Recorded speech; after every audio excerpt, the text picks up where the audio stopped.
CM से India TV के chairman Rajat Sharma ने पूछा कि जब आप राशन की बात करते हैं, गरीबों की बात करते हैं, विकास की बात करते हैं, तो 80 और 20% क्यों करने लगते हैं? आप ये 80%, 20% की बात करते हैं। हाँ, मैंने पहले कह दिया था। उत्तर प्रदेश ने पिछले 5 वर्ष के दौरान अपनी एक नई कथा लिखी है। भारतीय जनता पार्टी ने राष्ट्रवाद, सुशासन और विकास के मार्ग का अनुसरण करते हुए अपने इन मुद्दों के आधार पर प्रदेश की एक नई छवि निखारी है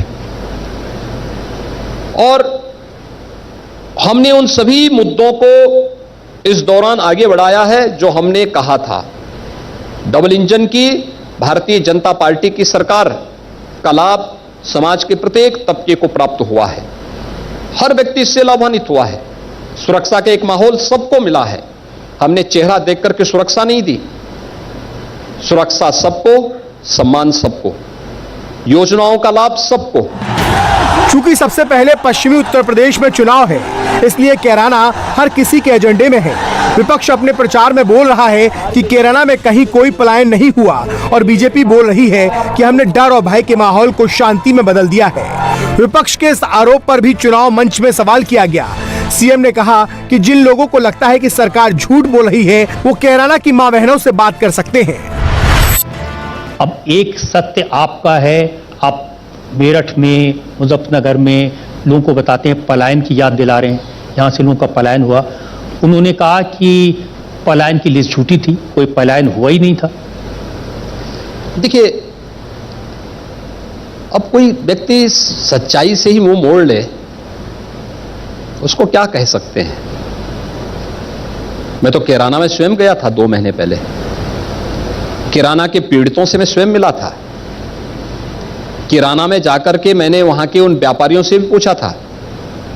मुझे लगता है कि सभी जो मीडिया संस्थान ने उसको दिखाया भी था। कैसे उस परिवार की एक बेटी मेरे पास आई उस समय और उस बेटी ने मुझे बताया था। मैंने उस बेटी से पूछा, मैंने कहा अब तो नहीं डर लगता है? उसने कहा नहीं साहब, अब तो भय नहीं लगता, मैं यही स्कूल पढ़ रही हूं। और परिवार, जिसके परिवार के 2-2 सदस्यों की निर्मम हत्या उसी कैराना में हुई थी।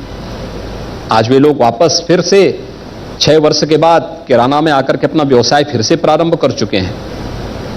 लेकिन कैराना से पलायन हुआ था, कांधला से पलायन हुआ था, 1 दर्जन से अधिक कस्बों से उत्तर प्रदेश से पलायन हुआ था 2017 के पहले।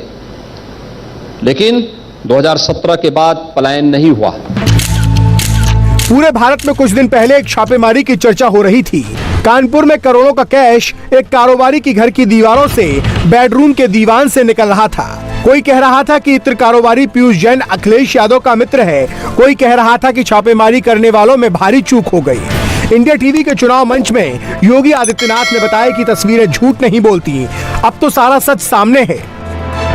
गरीबों को मिलने वाली वे तमाम योजनाएं, ये फ्री में राशन, फ्री में उपचार, फ्री में अन्य सुविधाओं का लाभ, ये पहले क्यों नहीं मिल पा रहा था? कारण साफ है, इत्र वाले मित्र के घर में ये पैसा कैद हो जाता था। कारण साफ है, आज हम 6 से 7 एक्सप्रेस वे पे काम कर रहे हैं। एयर कनेक्टिविटी में देश के अंदर सबसे बेहतरीन कार्य उत्तर प्रदेश के अंदर हुआ है।